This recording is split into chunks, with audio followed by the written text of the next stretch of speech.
안녕하세요, 성도 여러분. 통근통도 성경학교 26주차 교회시대 함께 말씀 나누도록 하겠습니다. 이번 주부터 시작해서 앞으로 한 4주 정도 신약 성경에 있는 사도행전으로부터 시작해서 서신서까지 요한계시록 이전에 있는 교회 시대에 대한 말씀들을 쭉 좀 살펴보도록 하겠습니다.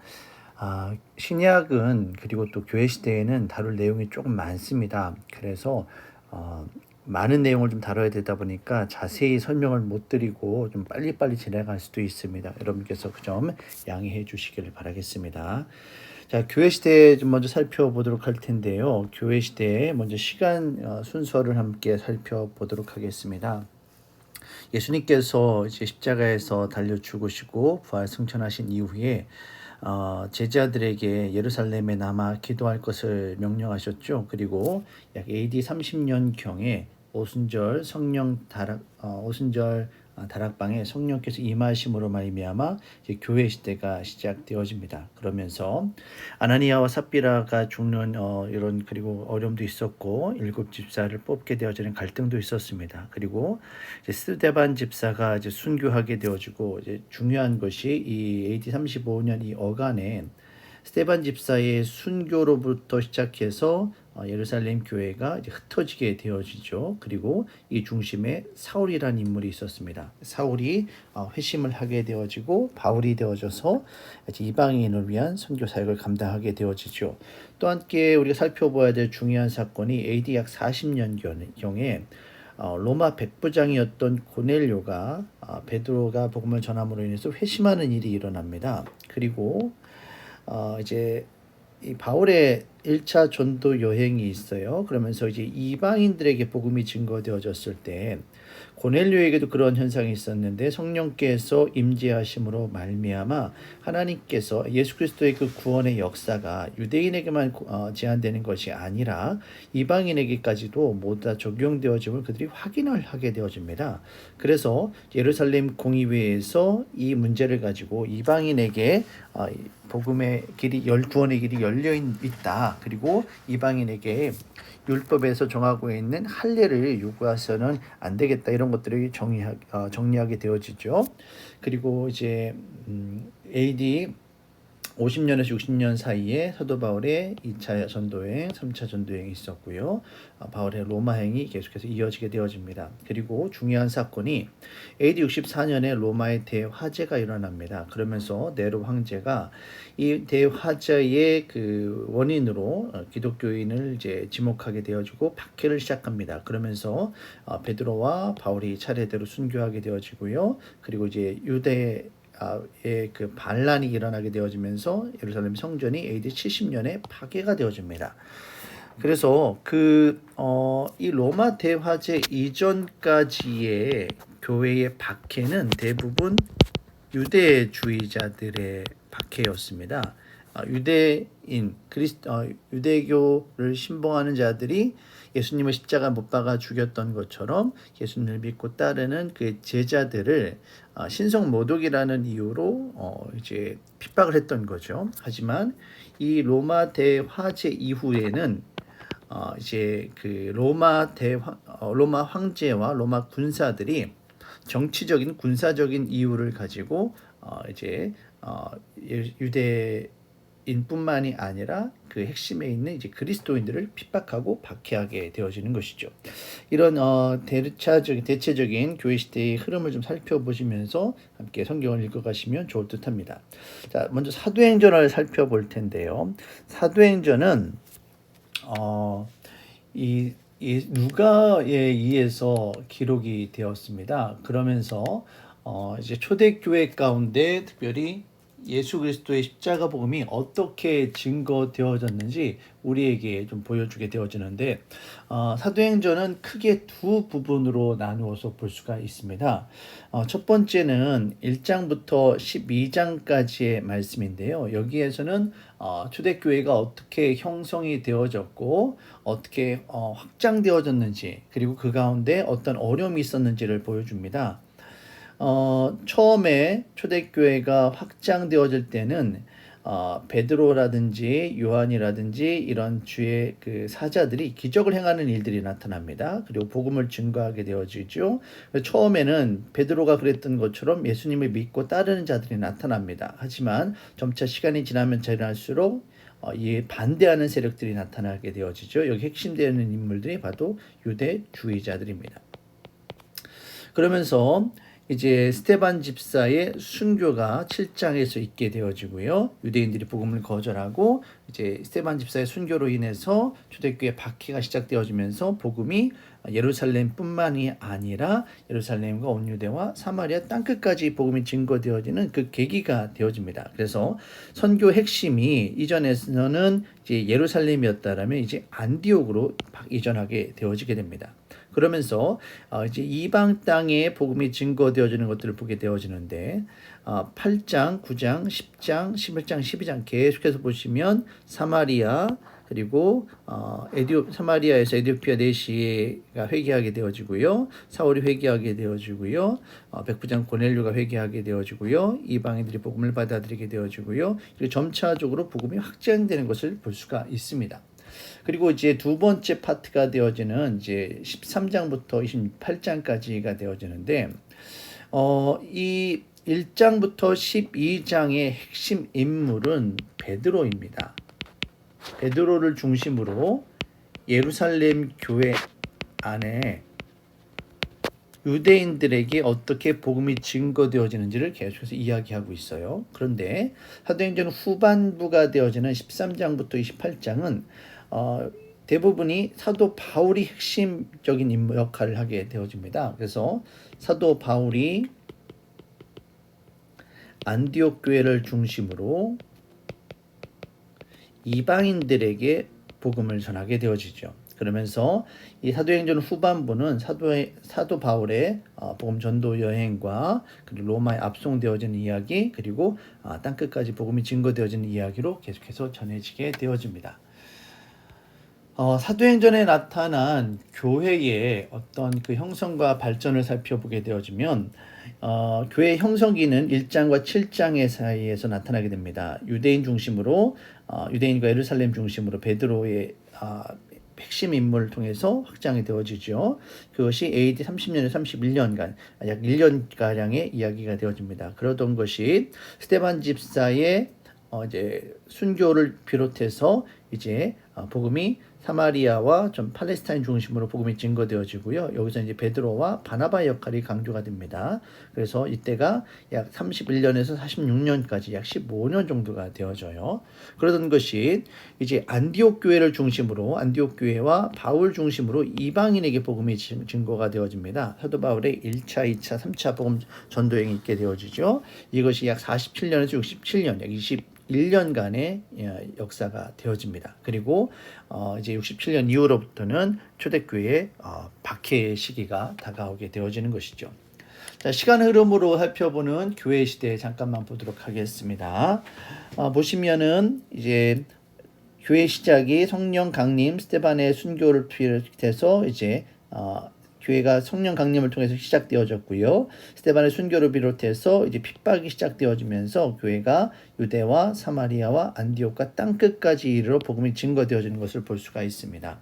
그리고 약 AD 4년, 35년 이 정도의 바울의 회심이 있었고요.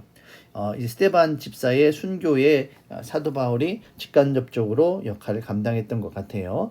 그러던 것이 사도 바울이 회심하면서 이제 사도 바울이 안디옥 교회 중심으로 바나바와 함께 전도행을 파송받게 되어지고 1차 전도행, 1차, 2차, 3차 전도행을 가게 되어집니다. 그리고 약 AD 64년 정도에 이때 로마 대화재가 있게 되어져요.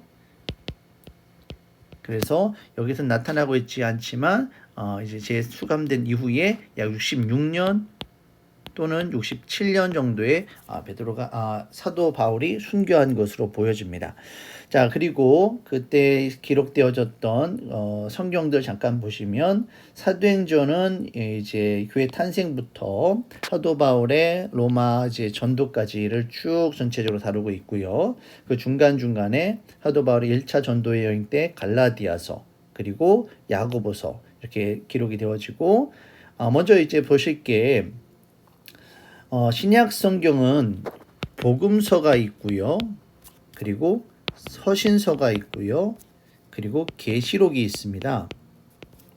복음서는 우리가 함께 보았던 것처럼 마태, 마가, 누가, 요한의 복음서를 이야기하고요. 다음에 이 사도행전은 이제 역사서가 되어지겠죠. 초대교회 역사에 대한 이야기를 썼습니다. 그리고 이제 서신서가 상당히 대부분의 것들을 차지하고 있는데 이 사도 바울이 쓴 이것들을 이제 바울 서신이라고 그렇게 불러요. 하지만 나머지 바울이 아닌 다른 사람들이 쓴 서신을 이제 공동 서신이라고 부릅니다. 자, 이렇게 여러분께서 그 성경의 그 시간을 흐름을 좀 보시면 될 것 같아요. 가장 먼저 쓰여진 신약 성경은 갈라디아서 또는 야고보서로 생각되어집니다. 갈라디아서는 사도 바울이 이제 이방인을 위해서 사역을 하는 것 가운데 특별히 1차 전도 여행 이후에 갈라디아 지역에 어떤 그 예루살렘에서 온 유대주의자들에 의해서 잘못된 신앙이 퍼지게 되어지면서 그것을 바로잡기 위한 목적으로 갈라디아서를 쓰게 되어지죠. 야고보서는 이제 예루살렘 교회의 핵심 인물이 되어졌던 예수님의 형제인 야고보가 이제 믿음과 행함의 논리를 어떻게 신앙의 가운데 가져올 것인지, 행함이 없는 믿음은 죽은 믿음이다라는 그 명제를 남기면서 야고보서를 쓰게 되어지죠. 사도행전은 누가복음과 함께 누가가 쓴 것으로 이해가 되어지고요. 아무래도 이제 사도 바울의 로마 이 사역 이후에 쓰여졌던 것으로 보게 되어집니다. 그리고 나머지 공동 서신들이 있고요. 요한계시록은 마지막에 이제 반모섬에서 사도 요한이 쓴 것으로 보게 되어집니다. 자, 여기까지 보고요. 그 사도행전에 있어서 사도 바울, 그러니까 1장부터 12장까지는 사도 바울의 1차 전도 여행까지는 핵심 인물은 베드로였습니다. 하지만 그 이후에는 안디옥 교회 중심으로 사도 바울이 본격적인 사역의 주도권을 가지게 되어지죠. 자, 시간 흐름으로 본 교회 시대 빠르게 넘겨 보겠습니다. 복음 시대에 마태, 마가, 누가, 요한복음이 쓰여졌고요. 다음에 사도행전 AD 30여 년경, 다음에 교회 행상기 이렇게 되어지고요. 다음에 야고보서, 다음에 바울의 1차 전도여행, 갈라디아서, 2차 전도여행, 다음에 데살로니가 전서, 데살로니가 후서, 다음에 3차 전도여행, 고린도 전 후서, 로마서, 다음에 4차 로마 여행이 있겠고요. 다음에 빌립보서, 골로새서, 에베소서, 다음에 빌레몬서, 다음에 잠시 잠깐 석방됐다가 다시 이제 로마 대화제 때 갇히게 되어지고 순교하게 되어지죠. 디모데 전서, 디모데 후서, 그리고 디도서, 베드로 전서, 베드로 후서, 그리고 히브리서, 그리고 유다서, 요한 1서, 2서, 3서, 그리고 요한계시록 이렇게 시간적인 흐름으로 여러분께서 이해를 하시면 되겠습니다.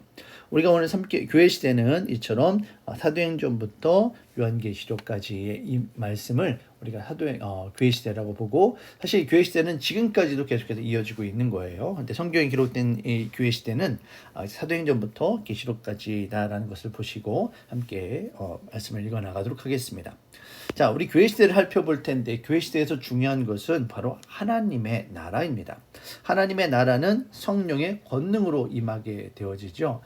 사도행전은 사도들이 교회를 세우는 이야기가 아니라 성령께서 임하심으로 말미암아 하나님의 나라가 예루살렘으로부터 시작되어져서 땅끝까지 확장되어져 가는 이야기를 보여주게 됩니다. 그래서 하나님의 나라는 성령의 권능으로 임한다라는 거죠. 사도행전에서 중요한 기점이 되는 포인트마다 보시면 오순절 다락방에 성령 강림이 있었고요. 그리고 백부장 고넬료에게 성령이 임하심이 있게 되어집니다.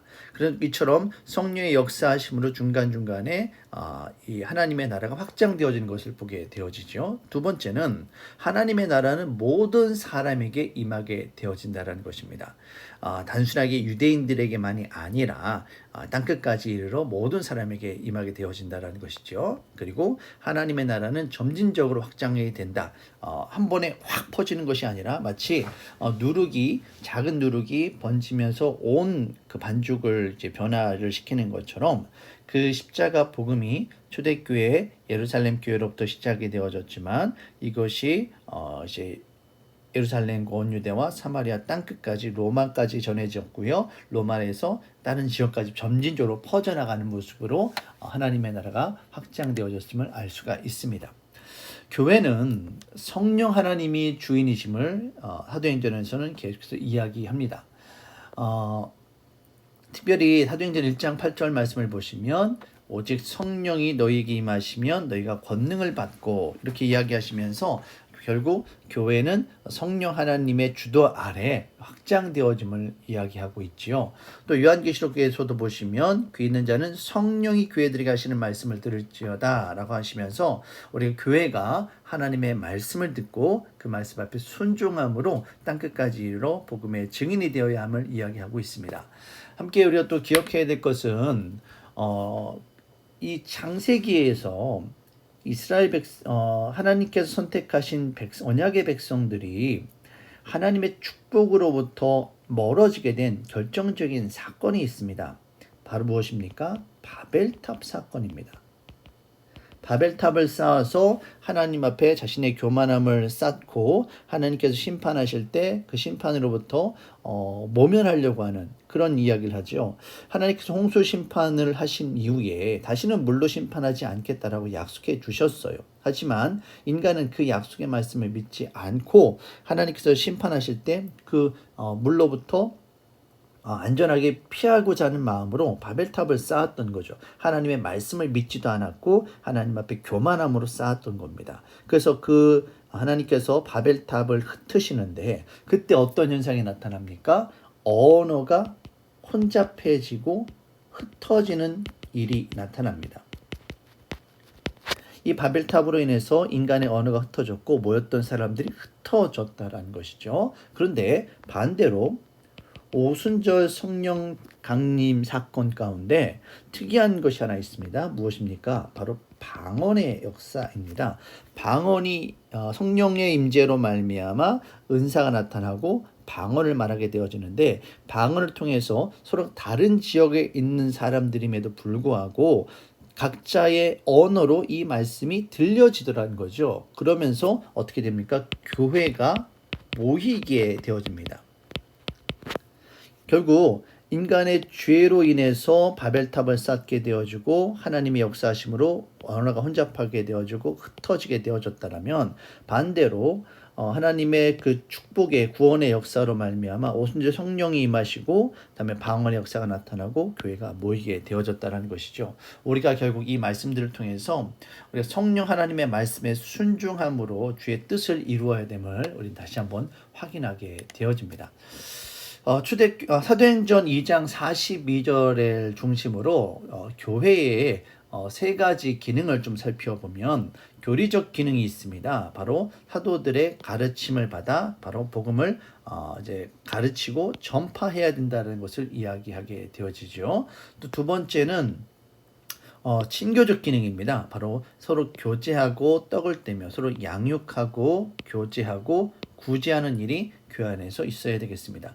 세 번째는 예전적 기능입니다. 예전이란 말은 예배와 전통 이런 의미가 되어 있어요. 그래서 예배와 성례를 통해서 함께 우리 교회가 하나님을 예배하고 공동체성을 회복해야 된다는 것이죠. 떡을 떼며 기도하기를 힘쓰니라.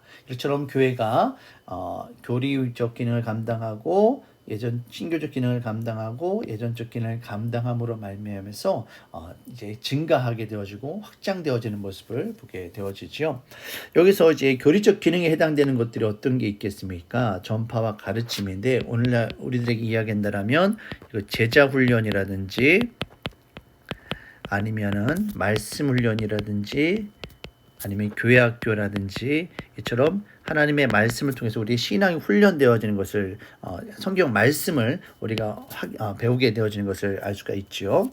두 번째는 이제 친교인데 이것이 또 함께 여기 하실 확장이 되어져요. 그런데 여기서는 양육과 교제와 구제가 되어지는데, 여기서는 친교회에서 핵심이 되어지는 것은 사실 교제이죠. 교제를 통해서 우리 함께 식사를 한다든지, 어떤 친교 모임을 한다든지, 어떤 남전도회, 여전도회 이렇게 모임을 갖는다라든지, 아니면 구역 모임을 갖는다라든지, 이런 모든 것들이 이 친교적 기능에 해당되어지는 겁니다. 근데 사실 이 구역 모임이 참 중요해요. 이 구역에서 이 교리적 기능으로서 가르치는 일도, 전파가 있는 일도 가능하고요. 이 구역에서 양육과 교제와 구제하는 일도 가능하게 되어지고, 사실 예배하는 것도 이 구역에서 가능하게 되어지죠. 이 예전적 기능은 우리가 함께 드리는 이제 공예배라든지 뭐 성찬이라든지 어떤 예식들이 해당되겠죠. 우리가 함께 살펴봐야 될 것은 이제 교회의 구역인데, 이 구역이 단순하게 어떤 소모임이라기보다는 작은 교회라는 관점을 가지고 우리가 구역 예배에 참여해야 할 것 같습니다. 자, 다음 넘겨보겠습니다. 성령 사도행전 2장 38절 말씀을 보시면 오순절 다락방에 성령 강림 사건이 있어요. 근데 우리가 이 성령 세례와 성령 충만을 구분을 할 수 있어야만 합니다. 성령 세례는 우리가 신앙생활하는 것 가운데 가장 먼저 경험하는 성령 체험을 성령 세례라고 합니다. 그럼 성령 충만은 무엇입니까? 신앙생활하는 것 가운데 여러 번 경험하는 성령 경험을, 성령 체험을 성령 충만이라고 그래요. 우리가 핸드폰을 사용하다가 배터리가 다 떨어지면 다시 이제 충전하는 것처럼, 우리가 신앙생활 하다가 우리 세상 가운데 죄악 가운데 살아가면서 우리가 성령 하나님 앞에 민감하게 반응하지 못할 수가 있습니다. 그때마다 하나님 말씀 앞에 순종하고 말씀을 듣고 기도하는 것 가운데 성령께서 다시 우리에게 임하시는 것을 경험하게 되어지죠. 이것을 바로 성령 충만이라고 합니다. 성령 세례는 처음 임하게 되어지는 것이고요. 근데 성령 세례를 통해서 나타나는 것은 뭐냐면, 처음 우리에게 임하게 되어지면서 그리스도의 몸에 연합하게 되어지고, 우리 예수를 그리스도로 고백하게 되어지고, 그 이후로 성령이 우리 안에 거하시게 됩니다. 우리가 신앙생활하면서 성화의 단계로 나아가야 되는데, 성화의 단계로 완전하게 쭉 계속 이렇게 올라갈 수만 있으면 얼마나 좋겠습니까? 그런데 그렇지 못하죠. 우리는 때로는 신앙이 올라가다가도 떨어질 때가 있고, 다시 또 올라갈 때가 있고 떨어질 때가 있는 거예요. 그런데 이것을 이끌어 주시는 이가 누구시냐? 바로 성령이라는 겁니다. 근데 우리가 함께 기억해야 될 것은, 우리 신앙이라는 것이 한번 이렇게 쭉 일직선으로 올라간다기보다는 제 경험상으로는 이렇게 계단식으로 되는 것 같아요. 어떤 사건이나 계기가 있을 때 신앙이 우리가 성장하는 것을 경험하게 됩니다. 그러다가 이렇게 계속 올라가는데 때로는 신앙이 안타깝지만 좀 쇠퇴하는 경우도 있죠. 하지만 그럼에도 불구하고 우리 안에 계신 성령께서 우리 이끌어 주심으로 말미암아 또는 어떤 계기로 인해서 우리 신앙이 다시금 올라가게 되어지는 일을 경험하게 되어집니다. 이처럼 우리의 신앙을 이끌어주는 계기가 되어지는 사건이 있고, 그때 역사하시는 성령 충만의 사건들을 우리가 경험하게 되어지는 것이죠.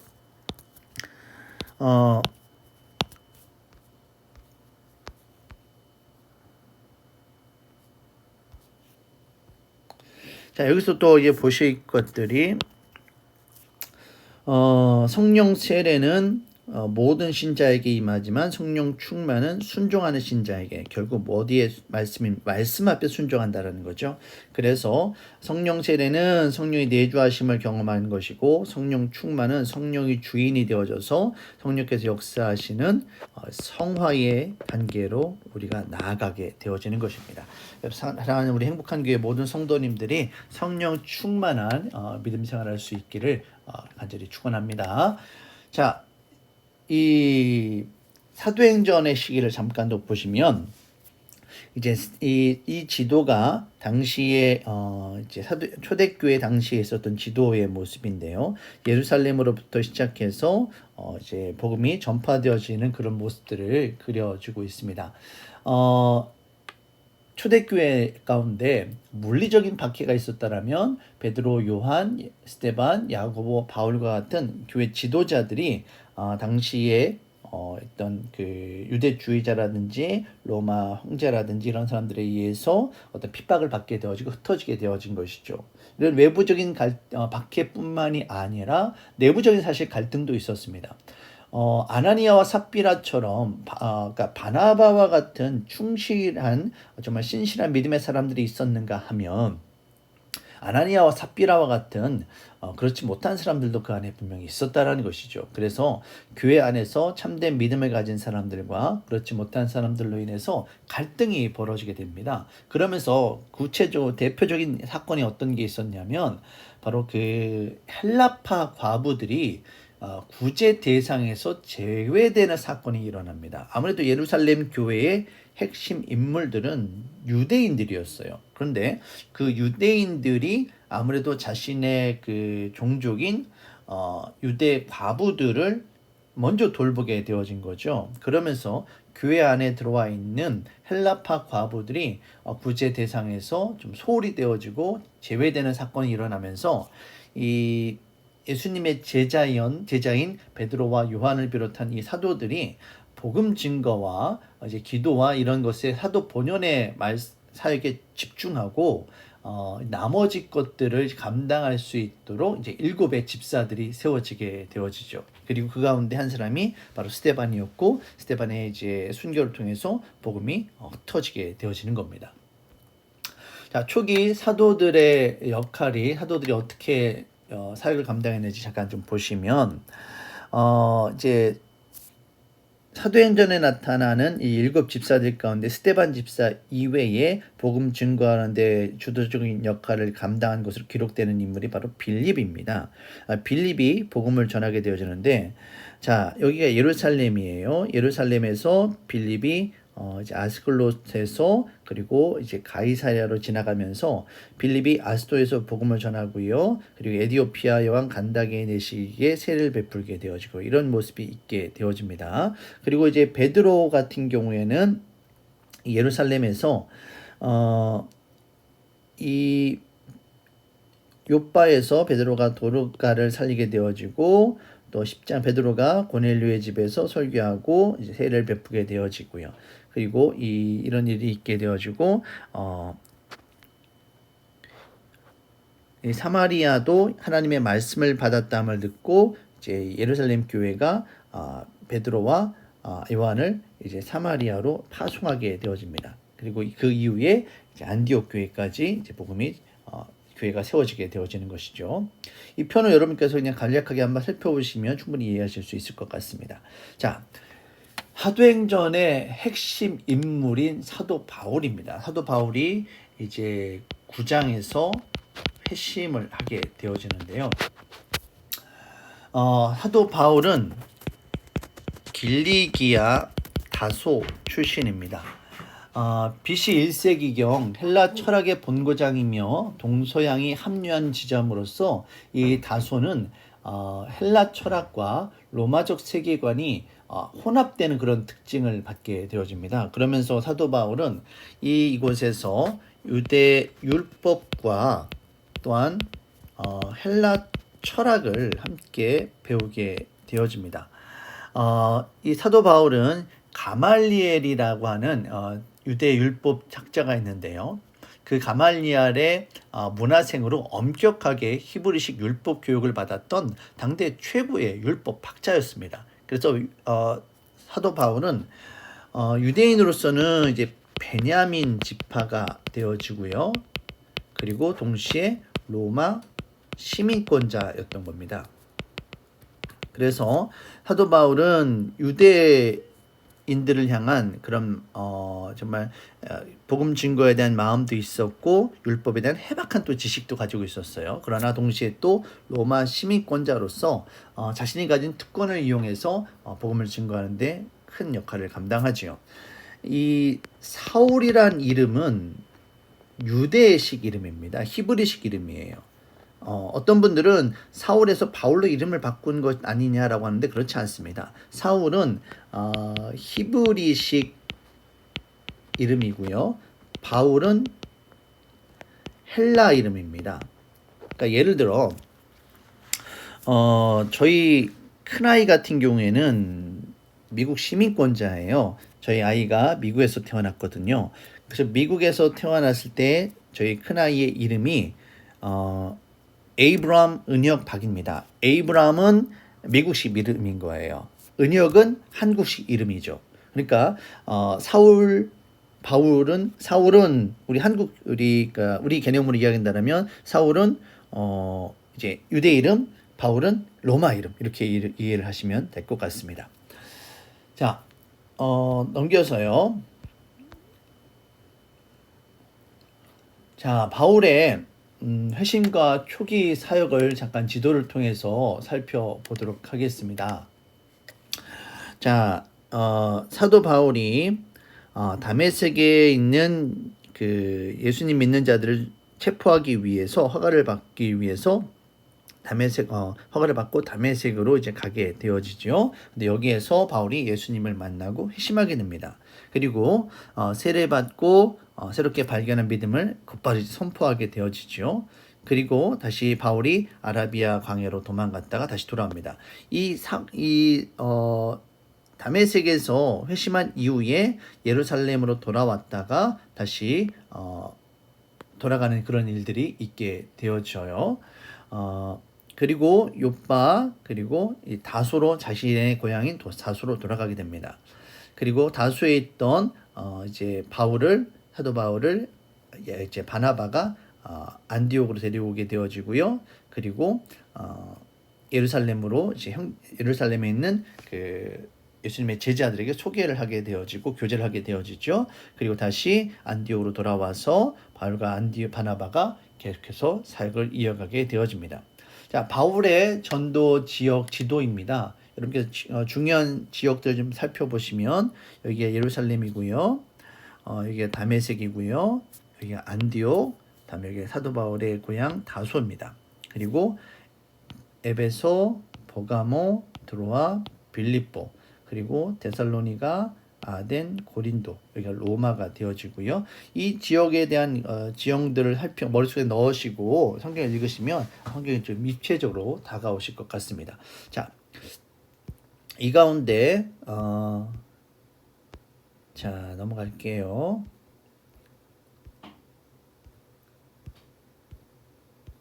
자, 바울의 행적을 잠깐 좀 보도록 하겠습니다. 첫 번째로 바울은 1차 전도 여행 때 바나바와 함께 고향인 이 다소 가까이로 갔어요. 그리고 여기서 복음을 전하는데 푸대접을 받기도 하지요. 그리고 여기에서 2차 전도 여행 때 사도 바울은 환상을 보고 로마의 속주인 이 마게도니아 지역으로 가게 됩니다. 그리고 이곳에서 빌립보와 데살로니가의 교회를 세우게 되어지고 교인들이 편지를 보내게 되어지는데 이것이 나중에 신약 성경 가운데 세 권의 책이 되어지죠. 바로 빌립보와 데살로니가 전후서가 되어집니다. 다음에 이제 바울은 3차 전도 여행 때 이제 에베소에 2년 동안 사역을 하게 되어지고요. 그 지역에 있는 소아시아에 있는 지역에 복음을 전하게 되어집니다. 사도 바울의 1차, 2차, 3차 전도여행에 대해서는 다시 나중에 또 더 말씀을 드리도록 할게요. 바울은 무역과 문화의 중심지이자 헬라의 주요 도시인 이 고린도와 아덴에서 복음을 전하고 교회를 세웠습니다. 그리고 고린도에 두 통의 편지, 고린도 전서와 후서를 보내게 되어지죠. 자, 그리고 바울이 로마로 후송될 때 타고 가던 배가 이 멜리데 섬입니다.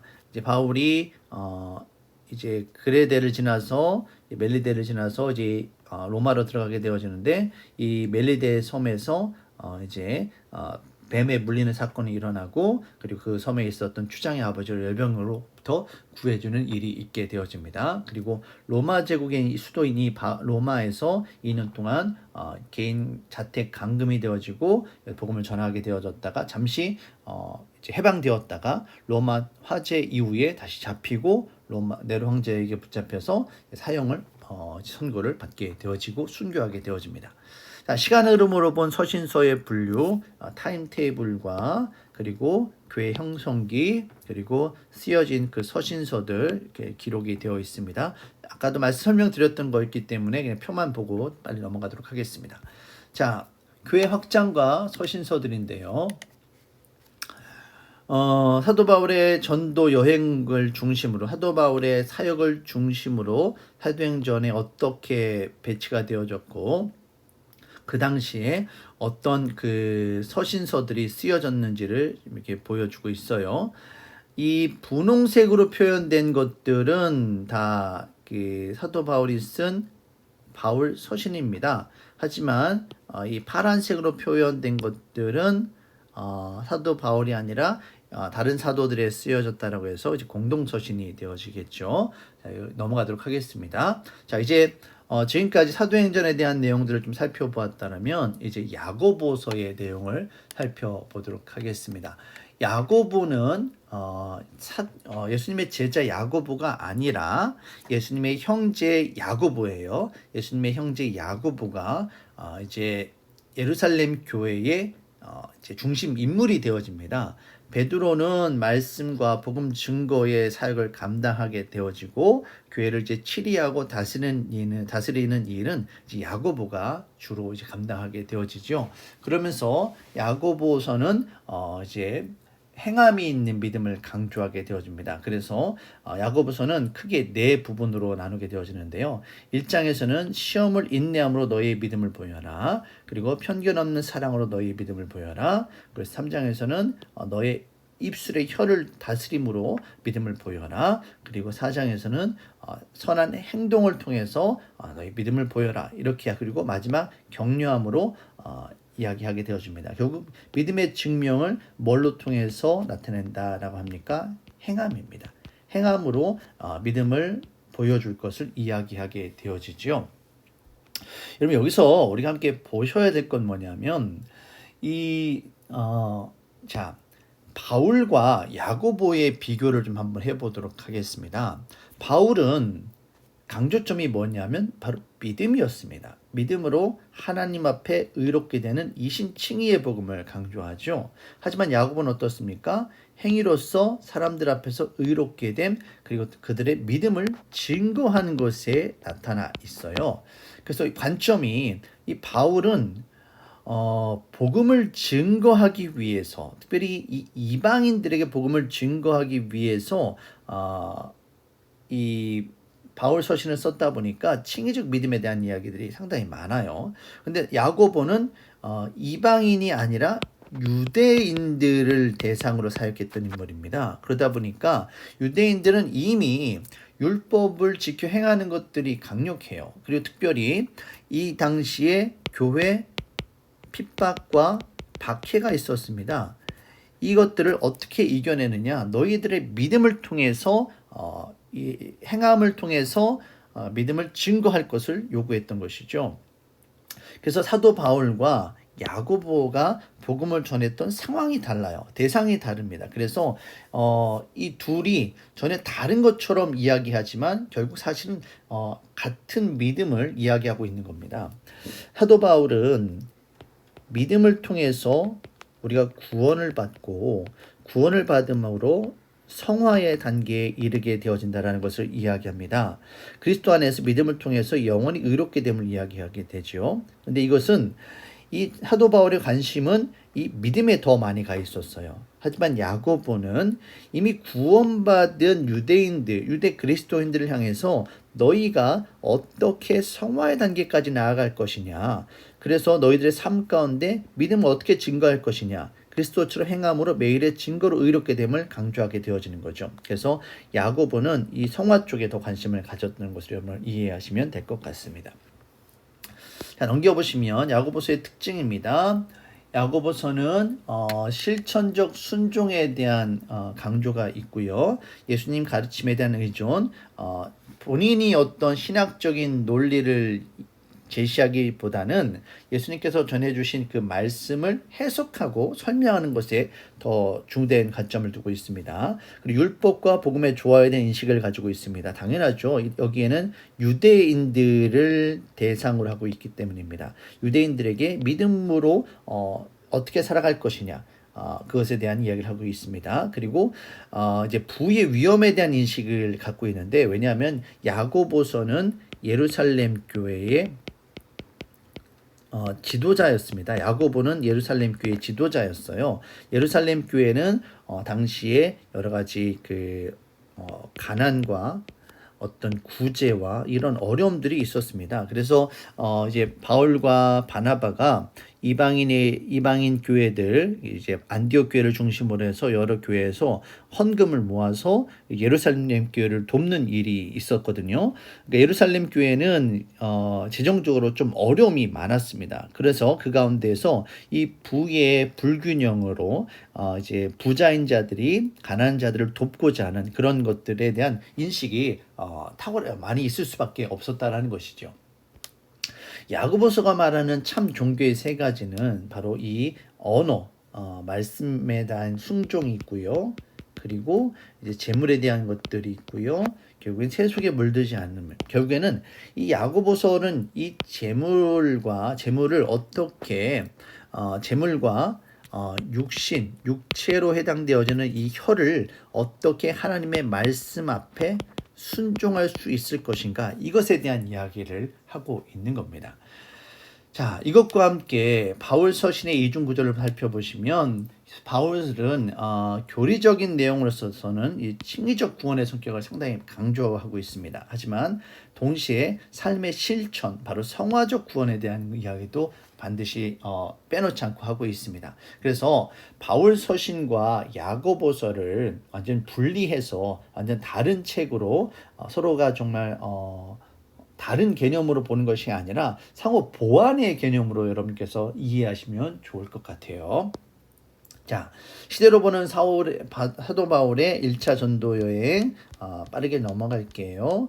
바로 이때입니다. 47년에서 49년 사이 사도행전의 교회가 형성이 되어졌고 핍박으로 인해서 확장이 되어졌고요. 이때는 이미 예루살렘 교회는 야고보가 중심이 되어졌고 1차 전도 여행 이후에 갈라디아 지역에 좀 복음에 좀 혼란이 있어서 갈라디아서를 쓰면서 사도 바울이 그 흩어진 복음을 다시 한번 회복시키는 그런 이야기가 나타나게 되어집니다. 사도 바울의 1차 전도 여행을 살펴보도록 하겠습니다. 사도행전 13장과 28장에 있는 내용들이 되어지는데요. 함께 보시면 먼저 사도 바울이 회심한 것이 AD 약 33년경으로 이해가 되어집니다. 예수님께서 부활 승천하시고 약 한 3, 4년 정도 지난 이후가 되어지겠죠.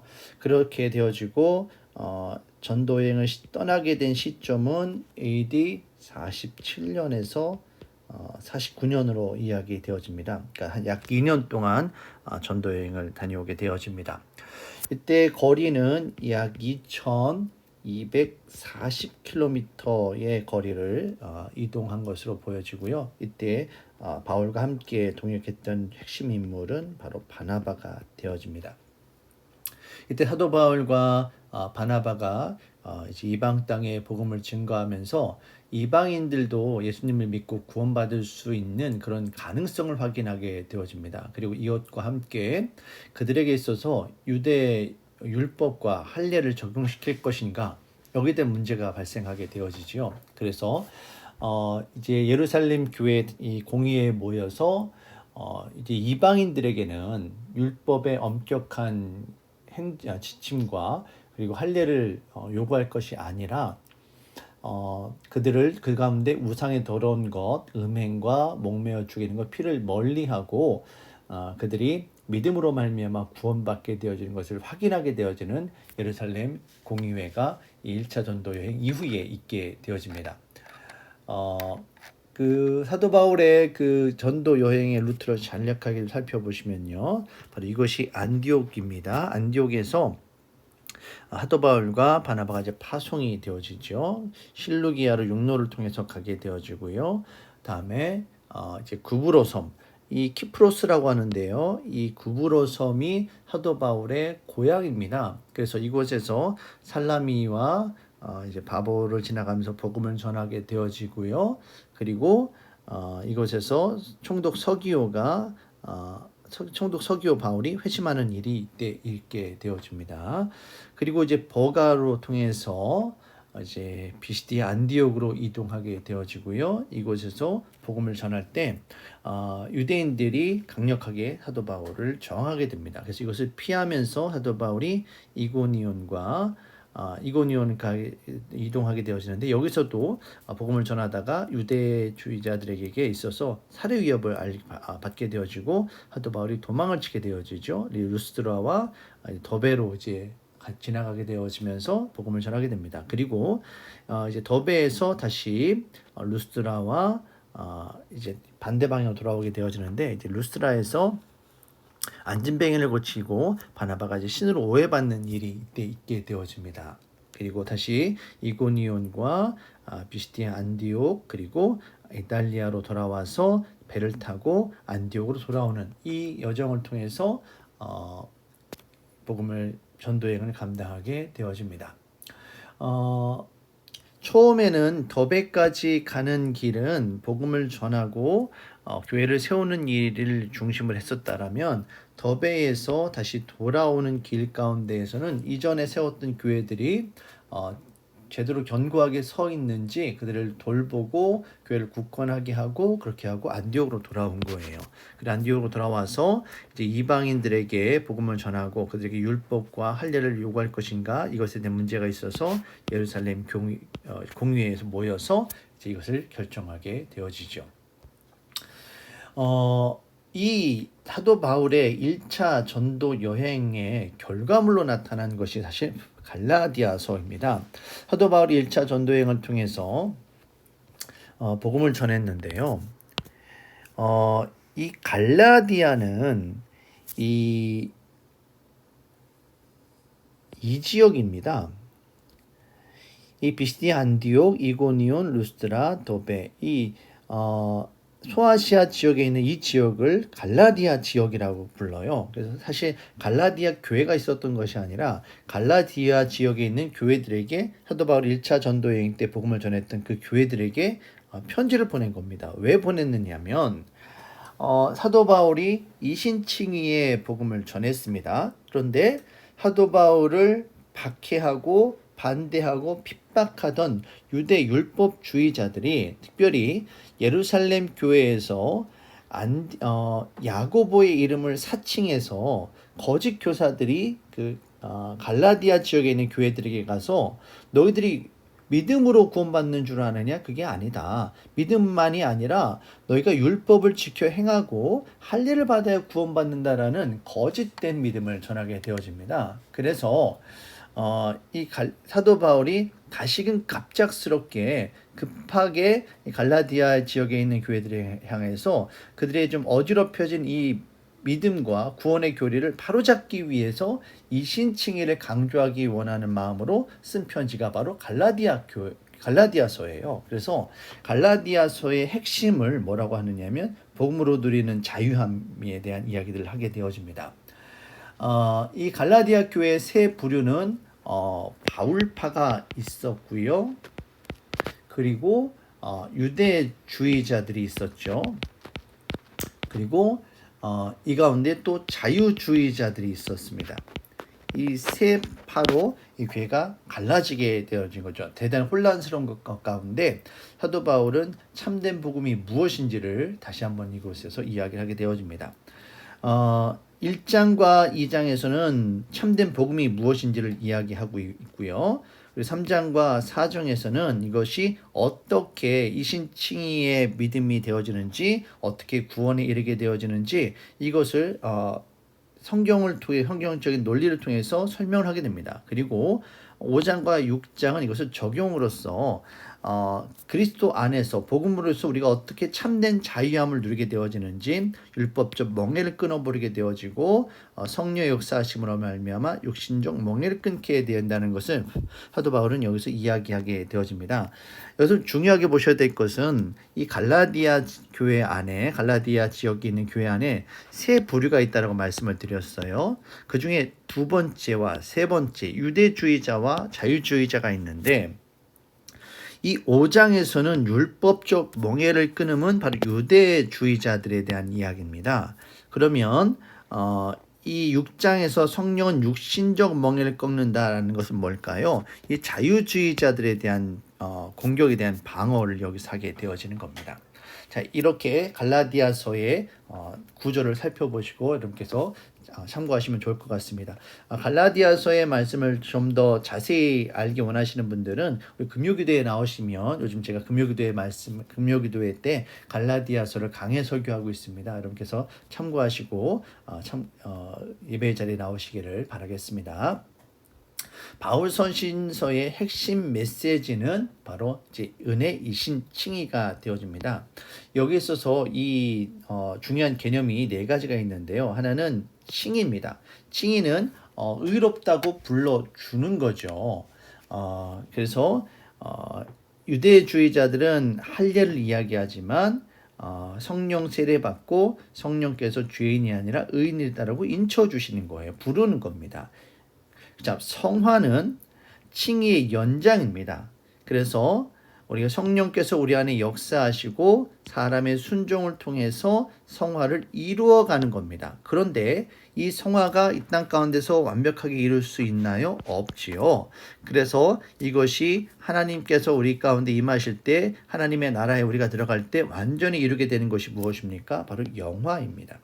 그래서 이 성화와 영화 가운데 지나가는 동안에 우리 인간의 어떤 그 순종이 필요한데, 이 순종이 우리 인간의 힘으로 되는 것이 아니라 바로 성령의 역사하심으로 된다라는 겁니다. 이것을 덕이라고 표현을 했는데, 이것은 또 우리 함께 우리 성결교회에서는 이제 성결이라고도 이야기할 수가 있겠습니다. 그래서 바울 서신의 핵심 메시지는 이제 칭의와 성화와 그리고 덕을 행하는 그러니까 선행이죠, 순종이죠. 이것을 통해서 영화에 이르게 되어지는 이 단계를 이야기하고 있음을 우리가 알 수가 있습니다.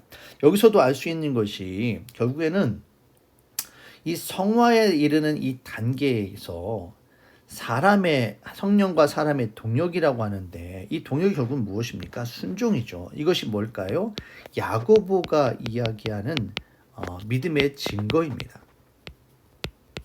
그래서 이 바울 서신과 야고보서가 동떨어진 것이 아니라 함께 상호 보완한다는 것이 바로 이런 이야기가 되어집니다. 그리고 이 모든 것들이 바로 그리스도 안에서 이제 믿음 안에서 이루어지게 되어지는 것이죠.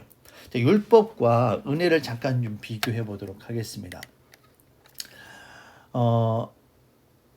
기능은 율법 같은 경우에는 우리로 하여금 이제 믿음에 있어서 틀을 제공해 주는 겁니다. 어떻게 우리 믿음을 지켜 나갈 것인지, 우리 믿음을 보호하고 우리 가르쳐 주는 역할을 하게 되어지죠. 그래서 율법의 효과는 뭐냐면 문제는 이 율법이 우리를 이렇게 가르쳐 주게 되어지는데, 문제는 이것을 우리가 완벽하게 지킬 수 있느냐, 지킬 수가 없다라는 거예요. 그래서 우리를 가두게 되어지죠. 그러나 이것이 우리를 그리스도께로 인도하는 역할을 하게 되어집니다. 근데 이것뿐만이 아니라 율법에 뭐가 있어야 됩니까?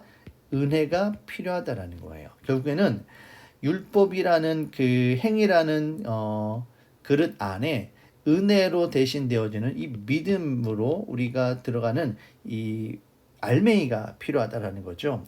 은혜는 어떤 역할을 하느냐? 믿음에 기초하고요, 그리스도 중심으로 우리를 이끌고요, 우리에게 자유를 줍니다. 그래서 믿음으로 의롭다함을 받고요, 그리스도께서 우리와 함께 사시게 되어지고 우리가 하나님의 자녀로서 이 땅 가운데 자유함으로 살아가게 되어지는 것입니다.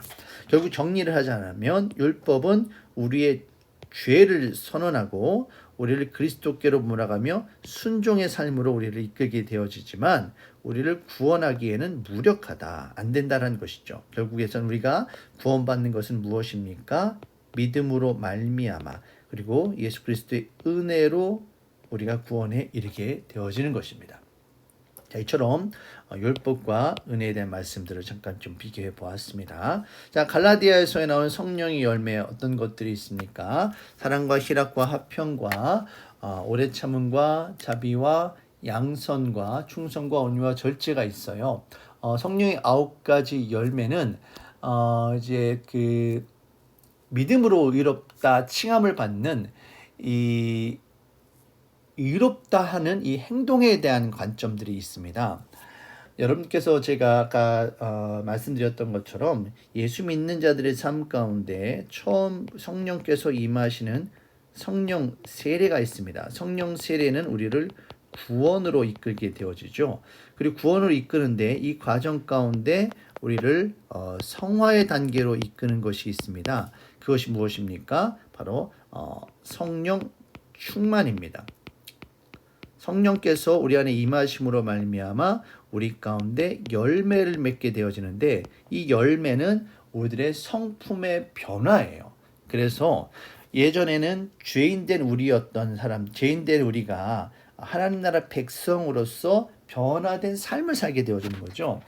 그래서 보시면 사랑과 희락과 화평은 하나님과의 관계에 있어서 우리의 변화된 모습입니다.